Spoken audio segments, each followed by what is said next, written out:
Olá, bem-vindos ao podcast Ato Falho, sua pausa semanal de conhecimento e reflexão sobre comportamento humano, saúde mental e estilo de vida. Eu sou a Beatriz Monteiro. Eu sou a Ellen Corrêa. Sou a Gisele Oliveira. E para se manter em dia com as novidades do programa, é só seguir o @podcast Ato Falho nas redes sociais.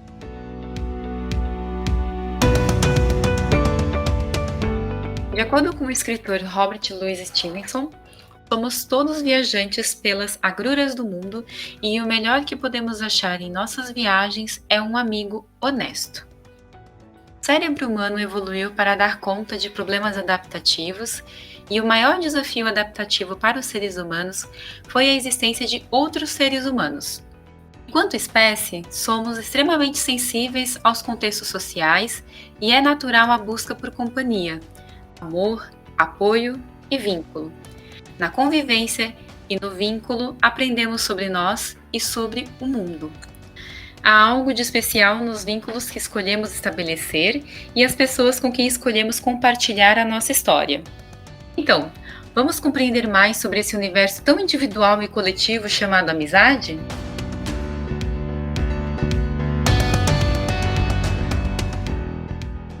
A amizade, segundo a VTube, É uma relação bem muito falsa. exótica.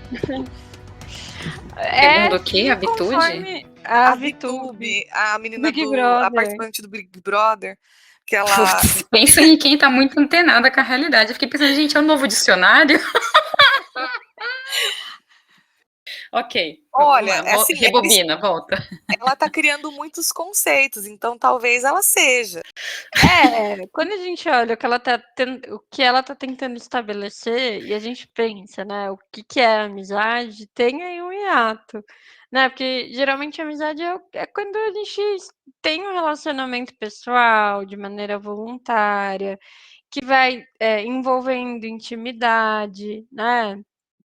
No qual as duas partes elas gostam uma da outra, né, vai lá, busca companhia, apoio, né, alguém que você consegue confiar e é legal estar do lado daquela pessoa, né, e vai criando intimidade e aprofundando o vínculo. Também tá ligado aí a lealdade, né, você se manter coerente e leal àquela pessoa. Quando a gente olha esse conceito e vê o jeito que a VTube tá tratando a Juliette, talvez para ela o conceito de amizade seja um pouquinho diferente, né? As definições de amizade estão sendo atualizadas. Neste momento, ao vivo. Pois é. Nossa. Amizade não é necessariamente, não é gostar da pessoa o tempo todo, não é querer a companhia do outro o tempo todo, né? Mas a maior parte do tempo, digamos. Não precisa ser o tempo todo, mas em algum momento você tem que gostar da pessoa com quem você tem amizade, né, gente? E conforme a gente vai crescendo e vai evoluindo, o jeito que a gente vai desenvolvendo a amizade também muda, né? A gente, geralmente, o ser humano, ele começa a usar a palavra amigo quando ele tem aí mais ou menos 4 anos de idade, que quando o conceito do que é amigo começa a ser internalizado, né? E quando você é criança, enfim, é muito pelo afeto, por se divertir, para criar brincadeira nova, o que mais quer é ficar junto para brincar, enfim. E aí vai mudando, né? Na infância também tem um fenômeno que é o fato de que você vira amigo de quem senta perto de você na escolinha, né? Ou na sala de aula, né? Dos estudos. Porque aí você Com quem vai você pega encontrando. peru escolar, né? Com quem você senta na hora do recreio, essas coisas, porque como eles ainda estão em formação, é meio que por ocasião, né? Então você vai criando afeto a partir do lúdico, a partir das semelhanças, né? Então você vai criando amizade porque tem ali uma oportunidade. Uhum. E se você também não tem um amigo real, criança também cria um e é bem fácil, né? Já consegue ter um amigo imaginário, é bem mais tranquilo, né? Mas conforme a criança ela vai ficando mais velha e até entrando na adolescência, a amizade ela vai tendo um outro caráter, né? Que é um caráter até de identificação, né? Que vai envolver muita questão do interesse em comum. Não vai ser mais o coleguinha que senta do meu lado, mas talvez aquelas pessoas que gostam gostem das mesmas coisas que eu ou que eu gostaria de ser parecida, né. Uma coisa que eu acho muito engraçado atendendo ou convivendo com adolescente é aquele negócio de: Nossa, a gente é muito amigo, a gente escuta as mesmas músicas".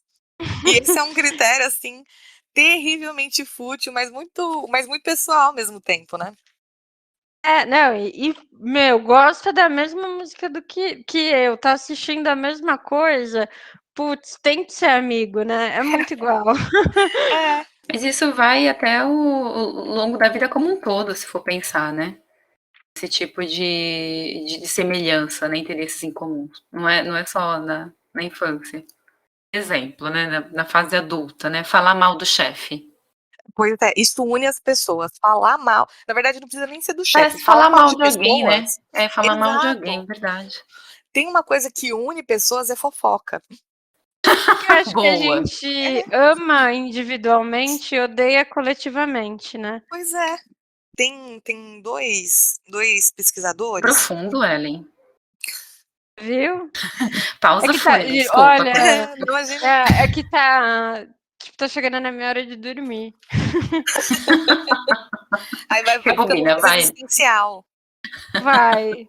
Tem alguns pesquisadores, não me lembro de onde eles são, mas eles defendem a ideia de que a construção de self, né, as características que eu utilizo para determinar quem eu sou, elas são construções dialéticas, né, então elas conversam com o mundo externo.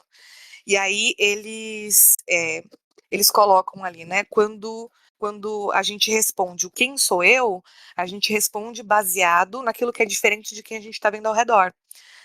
Então, por exemplo, um menino num grupo de meninas, se você pergunta para ele, né, "quem é você?", ele vai falar que ele é um menino. Agora, um menino negro, diante de um grupo de outras crianças, vai dizer: "Eu sou negro". Então, as Hum. nossas respostas de quem a gente é, elas também são fortemente influenciadas pelas figuras que a gente vê ao nosso redor. Então, na adolescência, eu acho que isso fica muito mais evidente, né? Então, não é necessariamente, não estou determinando que Uhum. eu tenho uma amizade em função da gente gostar do mesmo tipo de música. É que a gente gosta de um tipo de música que nenhuma outra pessoa aqui desse grupo gosta. Então, a gente estreita o vínculo justamente por sermos diferentes de todo mundo que está ao redor. Isso vai conversando com a nossa autopercepção, com a nossa identidade, né? Uhum. E consolidando enquanto indivíduo único mesmo, né. Exato, porque eu escuto o mesmo tipo de música que a Maria, mas ao mesmo tempo Uhum, eu sou da mesma religião que o João, e assim por diante, né? uhum. E muito também até do que a Gi trouxe, isso vai consolidando também as amizades adultas, né, porque É. ou vai ser por homogeneidade, então, porque, tipo, tem interesse em comum, mesma idade, religião, etnia, enfim, né, gênero, né, por traços de semelhança ou por complementariedade, né, que às vezes é buscar, pessoas que sejam diferentes, que tenham gostos diferentes, para complementar alguma coisa que a gente não seja tão forte, tão pulsante na gente, né. É até uma maneira de validar aquela característica como adaptada ou como saudável, né? Bom, ó, eu não sou tão estranho assim. Olha esse grupo de pessoas, olha essa outra pessoa aqui que tem essa mesma característica que eu. Do ponto de vista neurológico, existe sentido em que a gente desenvolva laços, né? Então, Uhum, o, o o ser humano, ele não tem ali atributos naturais como outras espécies que ajudam a sobreviver ao ambiente, né? O ser humano ele é um pouco mais frágil. E aí, com a evolução da espécie, essa necessidade de sobrevivência que fazia com que os seres humanos se aproximassem foi se transformando em habilidade e necessidade emocional. uhum, Na última década, a neurociência fez uma descoberta que é, né, assim, considerada a maior descoberta da última década em neurociência, que são os neurônios espelho. Os Uhum. neurônios espelho, eles são redes neurais específicas dedicadas ao aprendizado através da imitação. E isso significa, né, quando a gente é criança, aí vê as outras crianças brincando de uma determinada maneira, ou fazendo tal coisa de tal maneira e a gente faz igual, mas também é responsável pelo desenvolvimento de empatia. Então, a gente consegue olhar para o outro e mimetizar, né, ou pelo menos imaginar o que que aquela outra pessoa pode estar sentindo. E isso é assim, teoricamente, ainda não tem tanta informação a respeito disso, porque é uma descoberta relativamente recente. Mas, e aí a gente sabe que os neurônios espelho, eles têm características diferentes em pessoas neuroatípicas, né? Mas isso fala da nossa evolução, né? Saindo desse lugar de sobrevivência prática para um lugar de sobrevivência Uhum. emocional. A gente tentando construir neurologicamente ferramentas para que seja mais fácil conviver com outros seres humanos. Ninguém vai É impossível você conseguir viver sozinho, né, sem construir nenhum vínculo, nenhuma ponte. O ser humano, ele é gregário, né, ele precisa a gente precisa de interação social de alguma maneira, né. E é muito interessante a questão da empatia, a maneira como o nosso cérebro, ele vem evoluindo ao longo dos anos, né, porque hoje a gente sai de um status de sobrevivência, né, então antes a gente só ficava junto para viver, né, para sobreviver, e hoje por uma necessidade de interação de fato, né. Nenhum bicho vai pegar a gente se a gente sair ali fora, né. Mas, isso já faz parte do ser humano, da construção da subjetividade, a gente precisa de outras pessoas, né. Enquanto eu dei uma pesquisada, eu encontrei 2 estudos que são muito legais do mesmo cara, né, o Stanley, não sei pronunciar o sobrenome dele, acho que é Scatcher, não sei. Né, o Uhum, Stanley, ele fez um experimento, né, tentando identificar se era mesmo importante para as pessoas terem interação humana.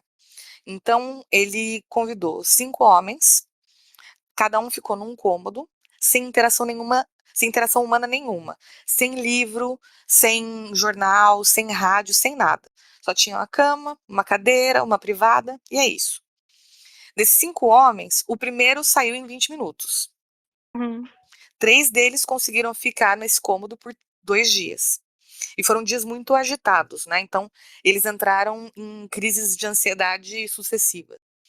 E o último permaneceu apenas 8 dias, né, e aí pensando esse estudo era da década de 50, né, pensando na forma como a gente, tem um fluxo constante de informação, eu acho que hoje as pessoas ficariam 8 minutos no máximo, né.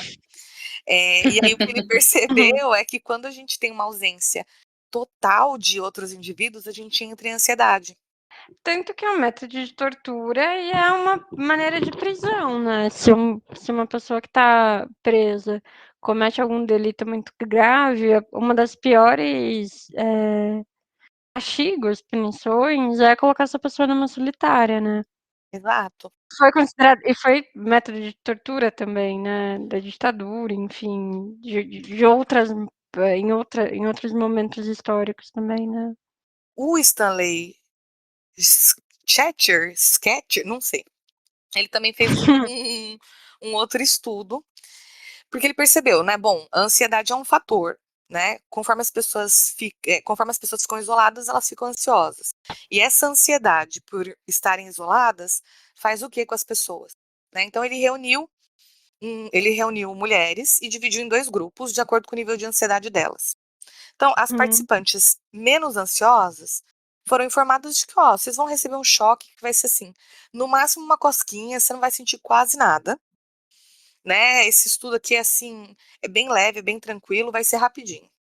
E as participantes mais ansiosas foram informadas de que elas iam receber um choque intenso, que ó, a gente não consegue fazer ciência de verdade com cosquinha, a gente vai ter que aplicar um choque intenso. E eles deixaram para que esses 2 grupos escolhessem se elas preferiam fazer o experimento juntas ou separadas, elas tinham 10 minutos para decidir. E o grupo menos ansioso decidiu: "Não, a gente faz cada uma de uma vez, né? Não tem necessidade de fazer todas juntas. O grupo mais ansioso decidiu fazer o experimento juntas. Então, a conclusão que ele chega, e também outros dois pesquisadores, né, que é o Roy Baumeister e o Mark Leary, é de que quanto mais ansiedade, mais a gente tem o desejo de se vincular às pessoas, mais desejo de afiliação, pertencimento. E eu acho que esse estudo foi muito para buscar uma resposta que a ausência de amizade, a ausência de interação social pode aumentar ou, enfim, tem relação com a ansiedade e não significa que pessoas que não são ansiosas não precisem de interação social e que isso vai mudar o nível de interação que a pessoa não ansiosa tem. Eu acho que ele foi buscar esse estudo muito mais para confirmar a questão do gatilho da ansiedade, da ausência de interação social, né? Isso Sim, perfeito. perfeito. Entrando num ponto também que eu já falei em outros episódios, que assim, quando se inicia também, né, um processo de psicoterapia, a gente também pergunta, né, por exemplo, me fala um pouco de qual é a sua rede de apoio, quem são seus amigos, as pessoas em quem você confia e tudo mais. Então, daí vem também a nossa necessidade de entender melhor essa rede de apoio da pessoa que a gente está atendendo, do quanto você consegue realmente, né, confiar, estabelecer também ali alguns vínculos, né? E quanto isso é importante para a gente compreender, e às vezes quando tem isso muito, né, deficiente, da gente, inclusive no processo, ir incentivando mais esse lado da pessoa, porque às vezes existe esse querer, mas não uma habilidade para, né? Faltam as ferramentas para construir, né? Exatamente, então a gente vai também trabalhando isso, né? Então, não tenho nenhum amigo, não, amigo mesmo? Não, já tive, hoje eu não tenho mais. Oi, peraí, vamos entender melhor o que está acontecendo, né? E eu não sei na experiência de vocês, mas eu escuto com alguma frequência as pessoas que ou tiveram decepções, ou que têm menos habilidade na construção ou na manutenção de amizades, dizendo, não preciso, amigo não tem por que ter amigo, eu não preciso disso, eu dou conta de mim mesmo, né? Eu me viro sozinho, tal. É E o suficiente. assim, particularmente não existe autossuficiência completa, absoluta, Uhum, é uma ilusão até simplista, né? Até imatura. Até do ponto de vista de desenvolvimento mesmo, né? A gente sai de um contexto em que todas as informações que a gente tem vêm da nossa família, né? Que é a nossa infância. Aí a gente vai para a escolinha e a gente tem a oportunidade de é, se observar a partir de um monte de outros aspectos e de aprender com as experiências de outras pessoas. E isso vai se replicar na vida adulta. A gente interage com as outras pessoas para buscar afeto, para buscar apoio, mas também para crescer intelectualmente, para crescer enquanto indivíduo, do ponto de vista Uhum. espiritual, social, emocional, né? É necessário o vínculo com o outro, né? Uhum. uhum, E muito interessante, né, Bi, porque como você comentou, o primeiro vínculo é familiar, né? Quando a gente é criança, a gente interage assim, a grande parte com a nossa família, irmãos, pais, tios, primos, enfim. Geralmente é quando a gente começa para a escola que a gente entra na socialização secundária. É Isso. muito importante que a gente tenha essa interação social, até para a gente conseguir criar uma independência também, porque senão a gente vai ficar para sempre replicando sempre o que um grupo específico de pessoas trazem para gente. Quando a gente começa a falar de amizade, é também se desafiar no sentido de conversar com uma pessoa que teve outra criação, que às vezes acredita em outras coisas, que vem um mundo de outra perspectiva, né? Então, até para ampliar a experiência enquanto ser humano e consolidar algumas coisas que são nossas, senão às vezes a gente vai ficar para sempre vivendo a expectativa da nossa família, né? E aí, quando a gente cresce também e vai para o mundo corporativo, né? Para trabalhar, enfim. E aí é outro tipo de relação que a gente vai ter, né? Porque vai estar relacionado ao nosso sustento, a desempenho, a competição, às vezes amizades que não são tão verdadeiras assim, né? Que vão puxar, quando você acha que tá tudo bem, tá puxando o teu tapete, desenhando a influência tua do contexto. caveira. Né, É. porque a gente sabe que tem muitas pessoas com alto senso de sobrevivência absurdo, né? Que acontece alguma coisa, não tem problema nenhum em colocar o teu na reta e tirar o dela, né? A todo Então, custo. então assim, é muito importante a gente criar essas amizades até para a gente conseguir se diferenciar dos outros, né? E seja se diferenciar da nossa família, seja diferenciar do mundo, entender o que é meu, o que é do outro, para consolidar as minhas opiniões, os meus gostos, né, o que eu acho que é valioso para mim e saber respeitar o que é valioso para o outro também, né. O Oscar Wilde fala: "Tenho amigos para saber quem sou", porque a gente aprende muito Perfeito, sobre a gente nas relações, né. perfeito, né, e se a gente ficar só num vínculo, né, muito restrito, a gente pode acabar ficando numa bolha mesmo, né. Limitado.